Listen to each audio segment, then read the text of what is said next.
itu keneh digawe make sugak-sogok lah daripada cenah kiai kuring mah jae lamun teu nyogok mah teu bisa komo PNS mah atuh emang eueuh deui jang neangan dahar kalian teh jadi PNS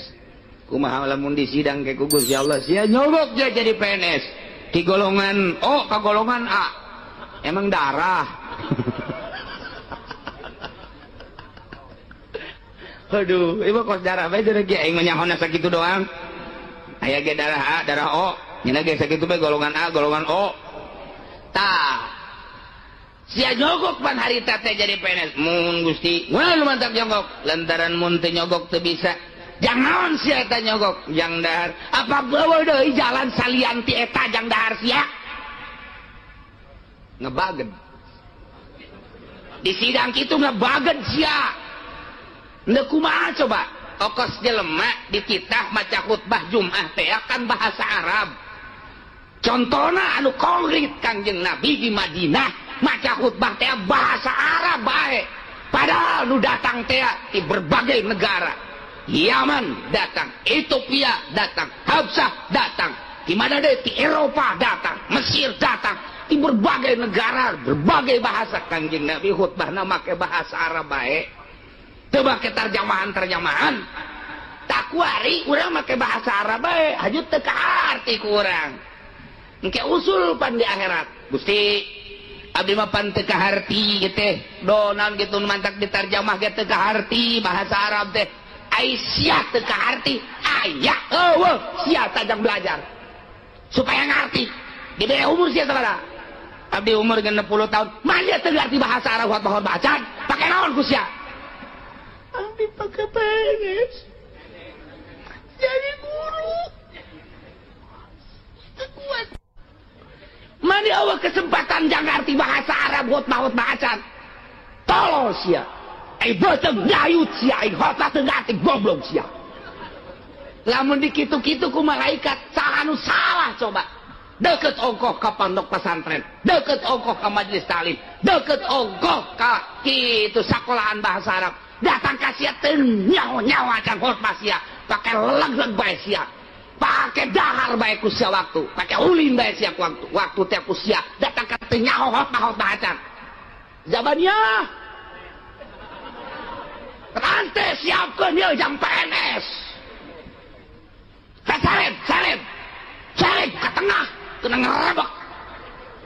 ieu membenahi instruksi ti bupati sasia mau dimeyakeun nyawa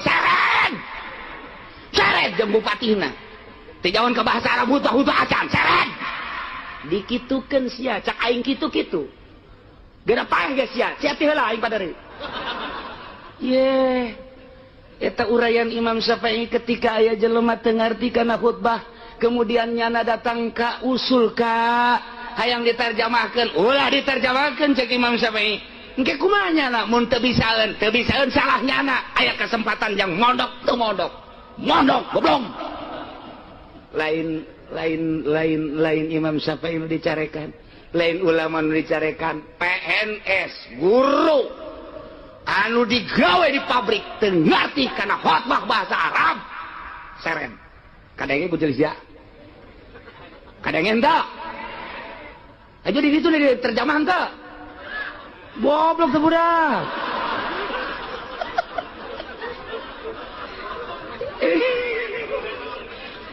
aku sportif teuing teh si budak murnikeun lamun aya kreditan bersihkeun daripada dicarekan ge ku malaikat ieu mah kakara ku aing nyontohan malaikat ge eta mah teu sabaraha aing mah bari seuri malaikat bawa seuri pan teu seuri malaikat jabani jeung malaikat Malik mah begitu diciptakeun can orang senyum-senyum aja datang ka kuari can orang mah nya algojo senyum mun aya algojo deuk bayan yo tama sarua jeung jelema ngajatokeun cinta ngabaged bae aku cinta podo ya itu cinta mah kudu aku cinta yang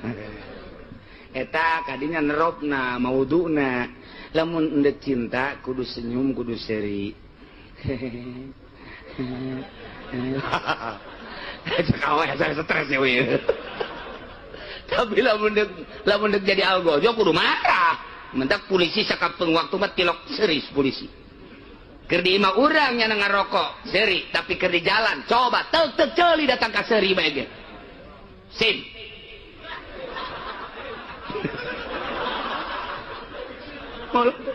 padahal cak urang ge ye polisi wauh tetep teu seri helm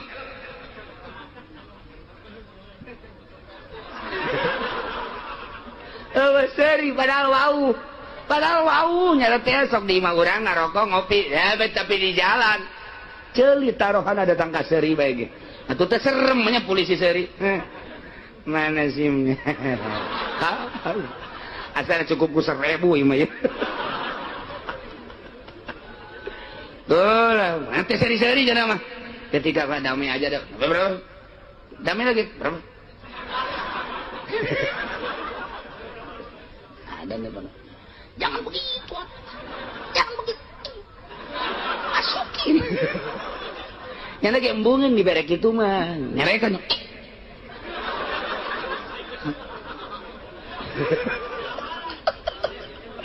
tetep baik kudu anu dek ya suka dieta iya STNK ya suka dinyaset ajunya nana ka ditu rada lempang heula saeutik ya garek sada ya udah langsung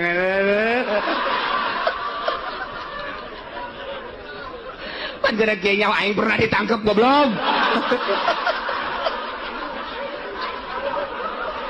aduh masya Allah tah eta malaikat Malik teu pernah sugan senyum boros seuri engke lamun di sidang berapa tahun saya hidup 50 gawe naon singlu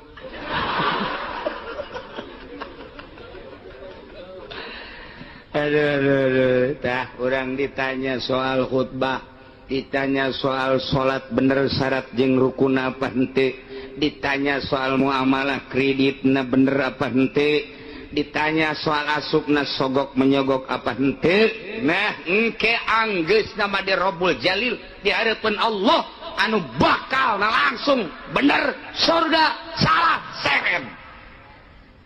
tapakuran ku urang hirup urang bakal pati tunu panjang nama masya Allah ketika orang teka arti khutbah mual khotibna nu ditanya mual kiaina nu ditanya pakai naon umur sia datang ka tegarti khutbah acan aya nu ngahina ku ari mah ye muing nu ngahina aya muing kadenge ku ceuli nu ngahina kumaha eta khutbah cenah bolak-balik deui eta deui muing mun kadenge ku ceuli aing sungutna disoekeun sia ngaberewek sia mun di hareupeun aing mah asal leutik siana